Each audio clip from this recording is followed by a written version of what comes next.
प्रसंग समाप्ति की तरफ अग्रसर हुए। राम जी महाराज ने टोटल सरेंडर कर दिया और उधर भरत जी महाराज ने सरेंडर कर दिया, लेकिन शर्त दोनों ने रख दी उस सरेंडर में।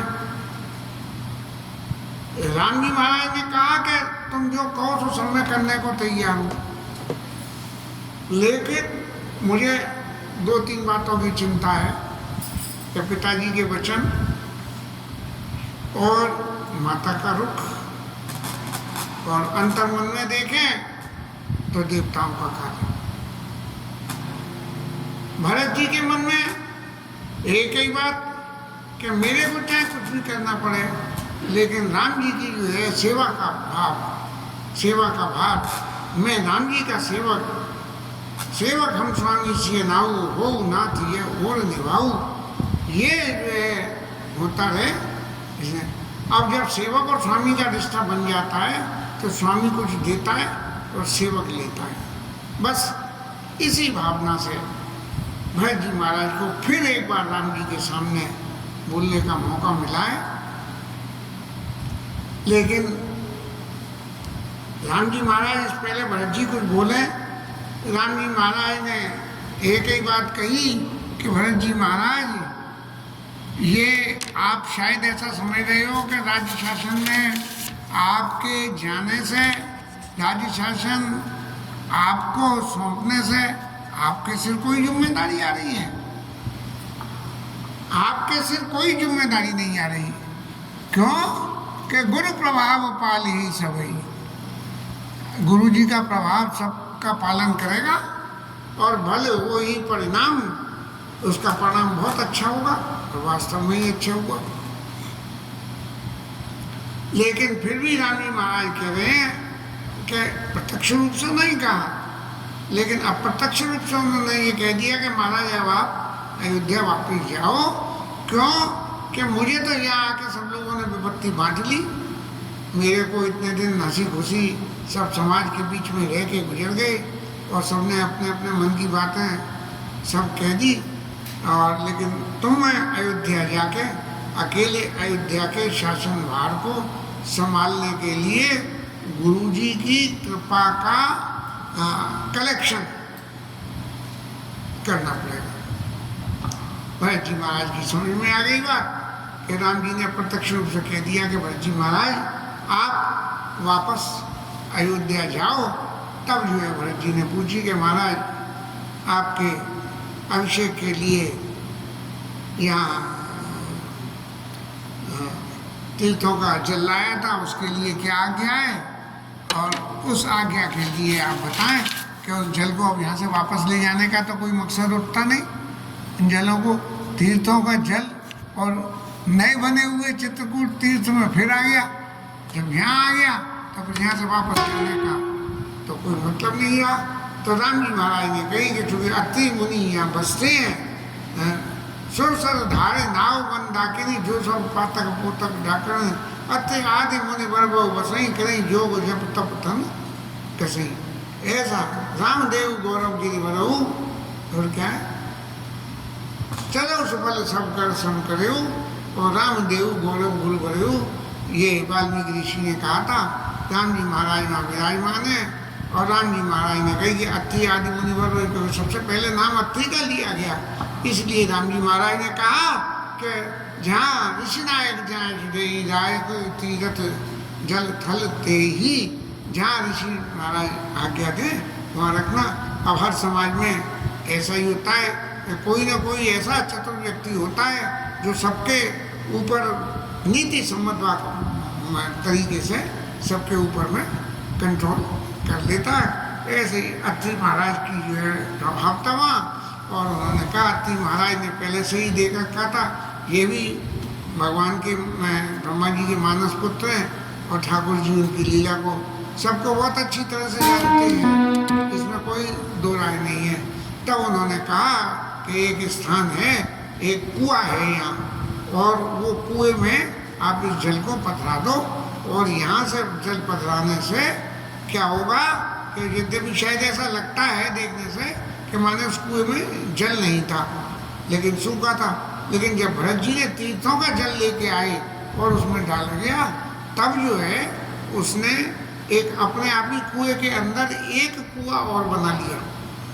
कीन सजल हित कूप विशेषा, अंदर एक कोई विशेष जगह बना ली कि जहाँ ये तो बीच में तीर्थ का जल और फिर उसके चारों तरफ बाहर से और जल आ गया। जैसे माने एक बर्तन के अंदर दूसरा बर्तन रख दो, दोनों में पानी भर दो, ऐसी स्थिति जब बन गई तब जो है ये सब लोगों ने देखा, सबको बड़ा चित्त में आश्चर्य हुआ और तब जो है अत्रि ऋषि ने उस कूप की महिमा को सुनाया। अब गोस्वामी जी ने तो कूप की महिमा के बारे में कुछ नहीं लिखा, लेकिन एक बात जरूर कही, कात कूप महिमा सकला गए जा रघुराव, अथ सुनाय रघुबरई तीर्थ पुण्य प्रभाव। तीर्थ का पुण्य प्रभाव उस स्थान का क्या था, उस कुएं के स्थान का ये प्रभाव अत्रि ऋषि ने राम जी को सुनाया। इस तरह से तीर्थ में कभी भी हम जाएं तो तीर्थ का प्रताप, तीर्थ का प्रभाव और तीर्थ की व्याख्या, तीर्थ का उद्भव और तीर्थ की इम्पोर्टेंस या तीर्थ की कहना चाहिए महत्तम निश्चित रूप से जानकारी लेना चाहिए।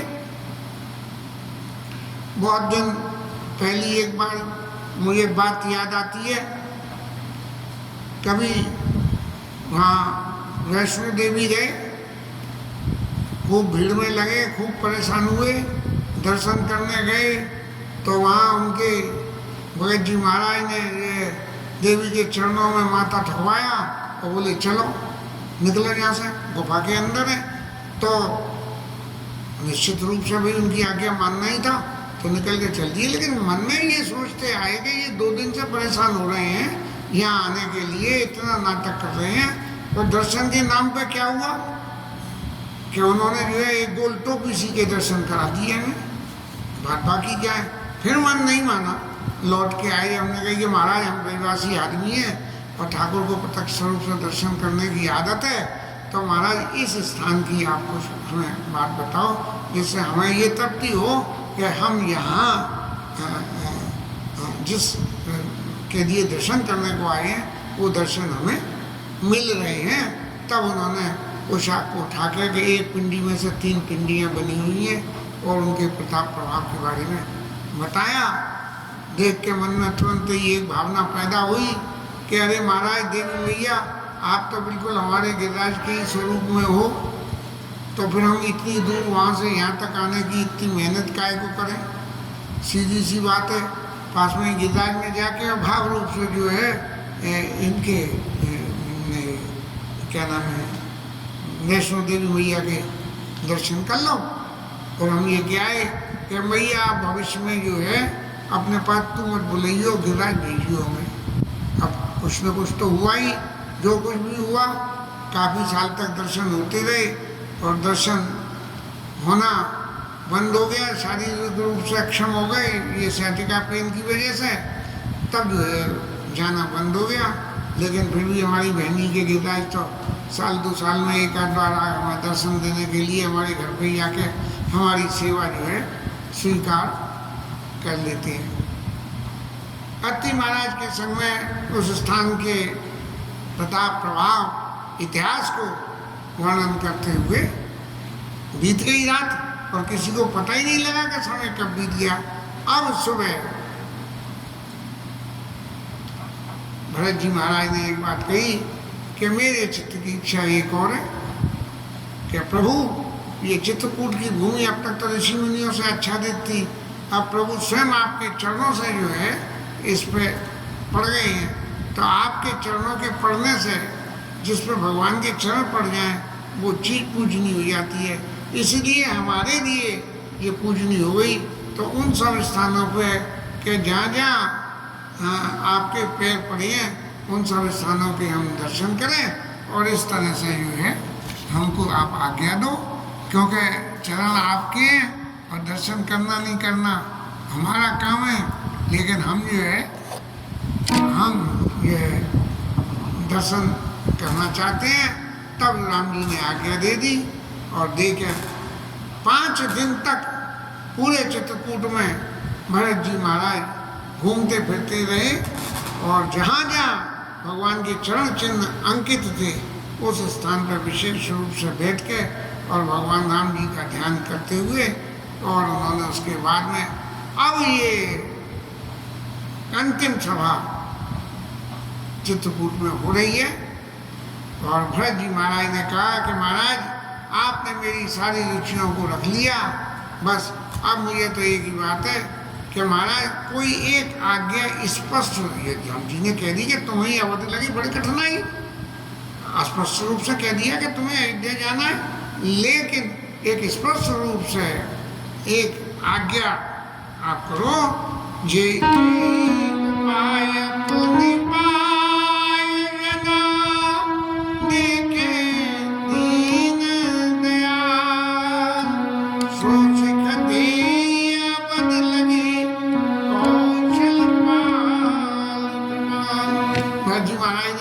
क्या कहा? कौशल पाल, ये जो है अयोध्या को पालने वाले, अयोध्या को पालने वाले महाराज जो है ये कहा ऐसी शिक्षा दो कि मैं आपके पुनः दर्शन कर सकूं। अब चूंकि समय सीमा बंधी हुई है इसीलिए पुरजन परिजन प्रजा गुसाई सब सूच सरस स्नेह सगाई। और भरत जी की इस प्रीति को देख के पुरजन परिजन सब लोग ऐसे प्रेम में मगन हो रहे हैं और भरत जी महाराज कहने राउर बदी भला भव दुख दाऊ प्रभु बिन बादी परम पद लाओ। मैं क्यों कह रहा हूँ इस बात के लिए कि जय उपाय परिपायनंदी के दीनदयाल, क्योंकि महाराज आपके बिना सब कुछ बेकार है। यदि आपके बिना परम पद भी मिल जाता हो तो वो भी बेकार है। अब जो है स्वामी सुजान जान जिंदगी दुष्यदार रहने जिंदगी और प्रांत पाल पाली सब काऊ देव दूसी और निभाऊ। अब मोई सब विद भूरी भरोसो और किए विचार न सोच भरोसो। जब मैं यहाँ आया था तब तो मुझे कुछ मन में और थी बात, और ये बात थी कि पता नहीं राम जी मुझे स्वीकारेंगे नहीं, लेकिन जब आपने स्वीकार लिया और मैं आपके पास आया, मैं तो ये समझ रहा था कि बिना आपसे आज्ञा ली और मैं आपके पास आ गया, लेकिन फिर भी आपने कुछ ये नहीं माना कि भाई तुम कैसे आ गई यहाँ आने की भंजी महाराज। आपने पहले आपको कोई, आप तो राजा थे, आपको दूध भेज के आज्ञा लेनी चाहिए थी कि प्रभु आज्ञा हो तो मैं आ जाऊँ। जैसे सीता जी की माता ने दासी को भेज के आज्ञा ली, ऐसे ही आपको भी लेनी चाहिए थी। लेकिन मैंने इतनी ढीठता करी, लेकिन भगवान ने उसको मेरा स्नेह मान के और सब करा। तब जो है मुझे अब ये भरोसा पक्का हो गया कि जो मैंने यहाँ आने का किए विचार न सोच खरोचो, जो मैंने यहाँ आने का विचार किया वो बिल्कुल सही था। और अब मुझे किसी भी तरह का कोई संशय संकोच नहीं है। आरती मोर नाथ कर छो, मेरी आर्तता, मेरा मन का दुखी होना, मेरे इस जन्म का दुखी होना, आरती मोर और आरती मोर नाथ कर छो। और आप जिस तरह से कृपा कर रहे हो वो आपकी करी हुई कृपा, इसमें 2 मील की नदी टटी हो। मुझे एक ऐसे स्थिति में अधिकार सा लगने लगा कि अब जब राम जी को मेरा यहाँ आना बुरा नहीं लगा तो मैं अपने दिल की सारी बातें राम जी से कहता हूँ। इसीलिए प्रभु जो भी कुछ मैंने कहा, यदि उसमें कोई दोष है तो उस दोष को क्षमा करके और या दोष पूरी करी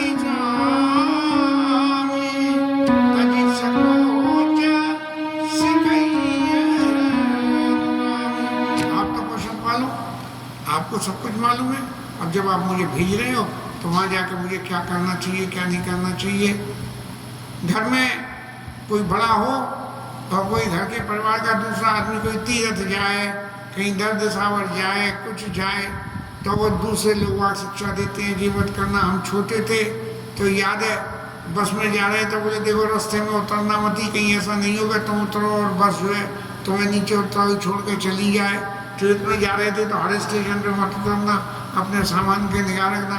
ऐसे जो है भरत जी महाराज कह रहे हैं कि तय सको जो सिखाई अनुगामी, मैं आपके अनुगमन, आप जो शिक्षा दोगे मैं उसको जीवन में स्वीकार करूँगा। मुझे शिक्षा दी है। भरत मैंने अपने समय प्रशंसी खीर नीर विवरण गति हंसी, बिल्कुल भरत जी को हंस की तरह से समझ के कि जो दूध और पानी को अलग करके दूध पी जाता है और पानी छोड़ देता है, ऐसे भरत जी महाराज को जो है भरत हंस रविवंश तड़ागा जन्म कीन गुण दोष विभागा। ये सूर्यवंश में भरत जी जो है वो हंस के समान है, जिसने जन्म लेने के बाद में कीन गुण दोष विभागा, गुण और दोष की पहचान अलग अलग कर दी। अब जहाँ गुण होगा वहाँ निश्चित रूप से अवगुण होगा, लेकिन गुण और अवगुण के क्लासिफिकेशन को हम माने कैसे, इसकी पहचान भरत जी ने कही कि जब एक ने कही और एक ने मानी तो कहत कबीर दोनों ज्ञानी, और एक ने कही और दोनों में या एक ने न मानी तो कहत कबीर दोनों अज्ञानी। इस तरह सब लोग जो है राम जी महाराज ने भरत जी महाराज के इन वचनों को सुन के अत्यंत हृदय में उनके जो है संतोष हुआ। और फिर देश काल अवसर सरिसा बोले राम प्रवीण। अब उस समय की व्याख्या में, क्योंकि हर बात के लिए एक समय होता है, एक समय पे कोई बात हंसना अच्छा लगता है और एक समय पे हंसना बुरा लगता है। कोई मातमी वातावरण हो वहाँ कोई हंस रहा हो तो वो भी विरोधाभास माना जाता है। तो ऐसे जो है देश काल अवसर से राम जी महाराज जो अयोध्या के में जो चित्रकूट में जो अवसर था, जो मौका था, उसके देखते हुए अनुकूलता की बात में क्या बोले कि तात तुम्हारी मोर परिजन की चिंता गुरु कहीं बन गई। अब महाराज सोच दे अवध कौशलपाल कृपाल, तो उसमें सबसे पहली शिक्षा क्या है कि अपने से खुद को अपने आप को राजा न मानना। अपने घर में भी रहे तो धनी बन के न रहे, अपनी दुकान में रहे तो मालिक बन के न बैठे, मुनीम बन के बैठे तो भूल होने की गुंजाइश कम हो जाती है। जो नहीं कि मैं मालिक हूँ, मैं जो चाहूँ करूँ, मैं जैसा चाहूँ करूँ। अगर करना है तो किसी से सलाह लेके करो। तो इसी तरह से तात तुम्हारे मोर परिजन की, तुम्हारी मेरी परिजनों की, इसकी चिंता क्या तुम्हें करनी है? नहीं, तुम्हें नहीं करनी है। चिंता गुरु नपई घर बन की, हमारा घर और हमारे वन में जो हम रहेंगे इसकी चिंता राजा जनक और हमारे गुरु जी महाराज करेंगे। हमारे माथे के हमारे ऊपर मिथिलेश महाराज मौजूद हैं, इसलिए यदि इनकी हम बातों को मानेंगे, सुनेंगे, समझेंगे और करेंगे तो हमें स्वप्न में भी कोई क्लेश नहीं होगा। अब महाराज एक ही बात है कि भरत जी आपका पुरुषार्थ क्या है और मेरा पुरुषार्थ क्या है? हम दोनों के पुरुषार्थ जो है एक ही है कि पितुआयशु पलियाई दो भाई, लोक वेद बल भूप बलाई। हम दोनों भाई पिताजी की आज्ञा माने स्पष्ट रूप से कि मैं वन में रहूं और तुम अयोध्या में रहो, और इसी में ही हमारे पिताजी की भूप की राजा की भलाई है। इसमें ऐसा मन में विचार करके इस शिक्षा को अपने चित्त में धारण करके कि पाला अवध बारी जाए, अयोध्या को पूरी अवधि 14 साल के लिए जाके और आप पालो, और सारी चिंता का बोझ गुरु जी और राजा जनक के ऊपर छोड़ के देश को परिजन पुरवारू गुरुपति लाग छरवारू, यदि सबका मान गुरु जी के ऊपर दे दोगे, इसका भार दे दोगे तो तुम्हारे ऊपर कोई वजन नहीं आएगा। तुम पुण्य तो सचिव सीख मान और पाले उपमी प्रजा राजधानी। देखिए भरत जी महाराज, ये पालने का बोझा तो आपका होगा, लेकिन आज आप अपने सिर पे टोकरी रखे नहीं। बोझ की टोकरी अपने सिर मत रखना, उसका पालने की जिम्मेदारी गुरुजी की, राजा जनक की है। और तुम्हें और भी ज्यादा यदि कहना चाहिए, बेफिक्री चाहिए, तो तुम अपनी माँ तुम माता से, सचिवों से, हैं, इनकी बातों को सुन के और मान के पाले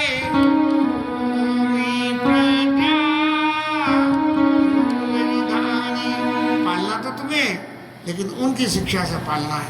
इंडिपेंडेंटली पालोगे ये समझ के कि मैं कर रहा हूँ, तो चित्त में अभिमान आ जाएगा और भूल होने की गुंजाइश हो जाएगी। और एक जो सबसे बड़ी बात है, जो भरत जी महाराज को राम जी ने आदेश किया कि मुखिया मुख सो चाहिए, खान पान कहूँ एक, और पालई पोषई सकल अंग, तुलसी सहित विवेक। मुखिया कैसा होना चाहिए? मुंह का सा, ये खावे तो खुद, और पालन में पूरा का पूरा शरीर। नहीं तो कहने को ये हो जाए कि लो भैया माल तो उड़ावे जीव, और पेट में जाके जब दस्त हो तो तकलीफ होए किसी और अंग को, तो ऐसा नहीं। तो जो है मुखिया मुख सो चाहिए, खान पान को एक, खाने पीने के लिए करने के लिए खुद खावे, लेकिन पूरे शरीर का पालन पाले पोषण सकल अंग तुलसी से विवेक, सारे अंगों का पालन विवेक के साथ में करे। विवेक के साथ का मतलब ये क्या हुआ? विवेक का मतलब ये हुआ, ज़्यादा ठंडा पानी पियोगे तो जुकाम हो गया, बोले जुकाम हो गया, जुकाम क्या हो गया? अच्छी लगी, ठंडा पिया इसीलिए हमने कही थी पी लो, तो ये नहीं। पाले पोषण सकल अंग तुलसी से विवेक, कि जब आप ठंडा पियो तो ये विचार करके पियो कि क्या ये शरीर के कितना अनुकूल होगा। और तौर से ही कि राय धर्म का सार इतना ही है। अब आजकल तो राय धर्म का सार बिल्कुल ही हो गया कि डिवाइड एंड रूल, बांटो राज करो, लोगों के बीच में फर्क पैदा करो, और फर्क पैदा करके अपना हक सीधा करो। ये नहीं है मुखिया मुख सो चाहिए, ऐसा नेता ऐसा होना चाहिए, राजा ऐसा होना चाहिए जैसे हमारे शरीर में मुंह है, खाता तो खुद है लेकिन पलते सारे होंगे। इस तरह से राम जी महाराज ने आज्ञा करी, और आज्ञा करके भरत जी महाराज को इतनी सब बातों को सुनने के बाद में फिर भी चित्त में संतोष नहीं हुआ। बोले प्रभु ये बातें तो सब बातों की बातों में ही बातें हैं, लेकिन प्रत्यक्ष रूप से जब तक कोई चीज सामने नहीं हो, जीवन में किसी का आशा लेना, स्वप्न यद्यपि असत्य होता है, लेकिन जिस वक्त दिखता है तो सत्य होता है, और जागने पे सत्य हो जाता है। तो महाराज आपने जो बातें कही ये सब बात सत्य है, और मैं इनको जीवन में स्वीकार करता हूँ, लेकिन फिर भी एक मेरे को ऐसा आधार चाहिए कि जहाँ जीवन में मेरे को ऐसा लगे कि मेरे को कोई शिक्षा की जरूरत है, तो मैं उनसे आज्ञा लेके और उस काम को करूं, तो कोई असफल होने का चांस नहीं रहे। इसलिए महाराज आप जब तक कोई आधार नहीं दोगे, बात तो बहुत हो गई, लेकिन जब तक आधार नहीं दोगे तब तक मेरे मन में शांति नहीं आएगी। राम जी ने जब ये देखा, प्रभु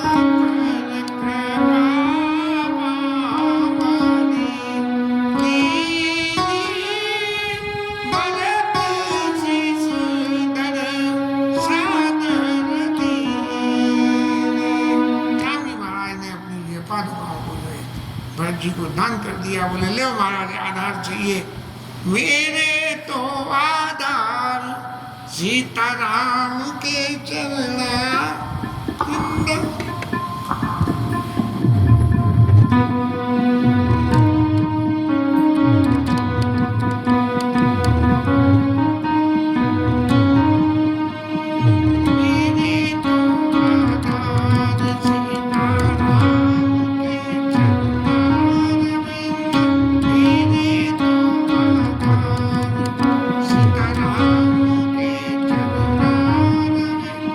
राम के चरण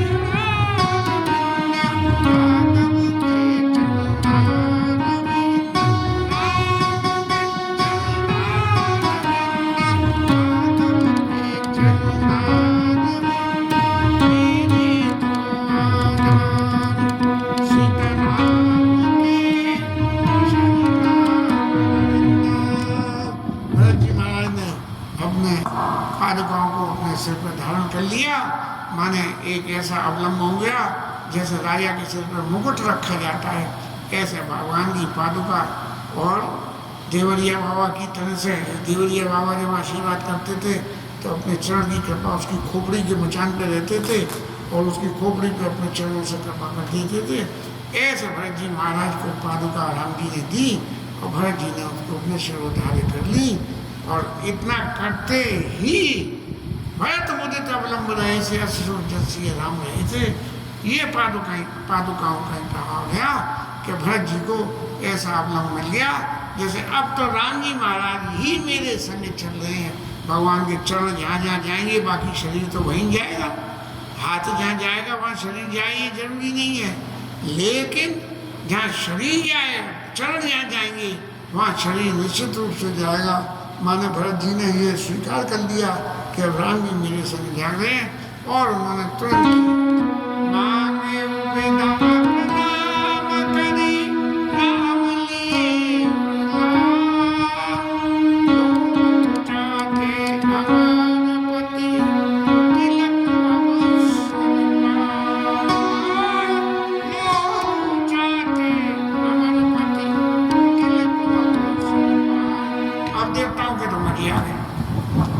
देवताओं ने तो देख लिया कि भरत जी अयोध्या गए और राम जी वन में गए, हमारा काम हो गया।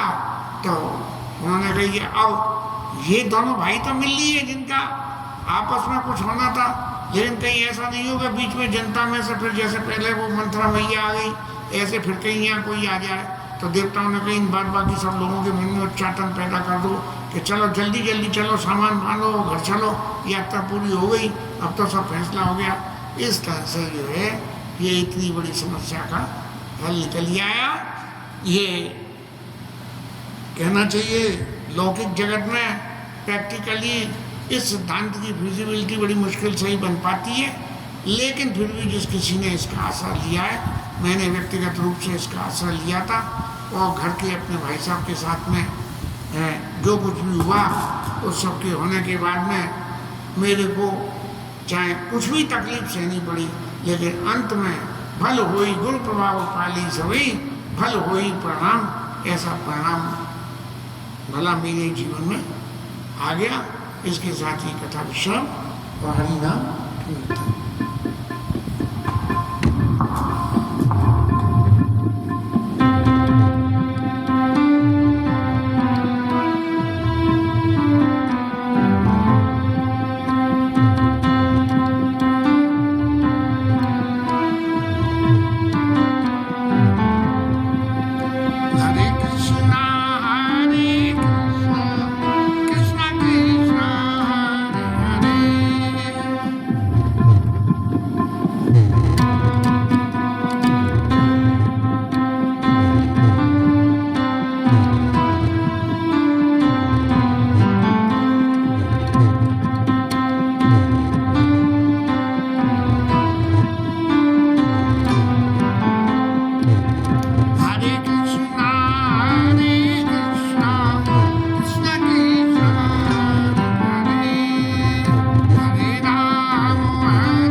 जय, उमापति महादेव की जय, श्री राजधरण की जय, श्री राधा रानी की जय, जय जय श्री राम।